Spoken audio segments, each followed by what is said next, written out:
Halo, ito na ang paano niyan. Bali, ang kapal niya na yun, yung kapal ng semento. Ng kahoy. Hindi pa muna. Maaari bukas na. Muna kabilang side. Para may dadaanan.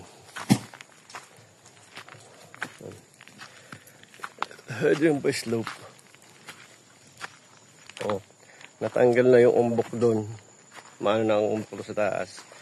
Pero yung sinasabi nyo kasing lalagyan natin ang gutter dito. Ng hams. Dito sa yan, no? Kasi pag malakas din ang ulan, aagos lang yun din doon paparon. Ang maganda nito, malagyan natin ng drainage sa gilid. Dito, kaya doon. Para yung tubig, doon tatapon sa gilid. Hindi sa gitna. Doon, no? Nalagyan natin doon ng drainage. O kaya dito. Pag yan, no? Kaya malaki itong pinagawa kong dapat 4 lang ito eh. Ginawa ko na itong 5 eh. Para makakapag-ukay tayo doon. Tsaka sa kabila. Ayan, wala na yung umbok. Yung inaano mo na mataas na pinag-anuhan ng truck. Yan rin ang umbok, wala na. Ito na ang pinaano natin. Ayan, smooth na ang nito. Pag-akyat. Mataas lang na ahonin pero smooth na to pag nasemento.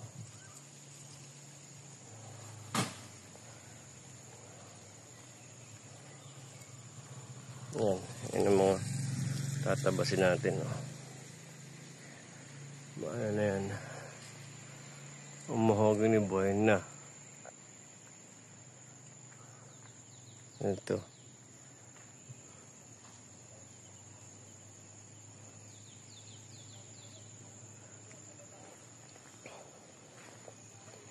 Mamaya akitin ko yung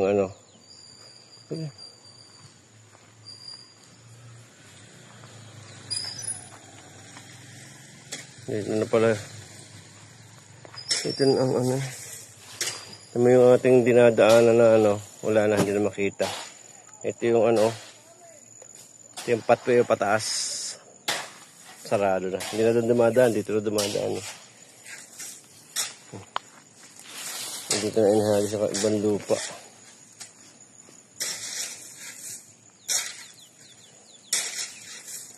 Pero dito na pahagi sa ibang lupa nito.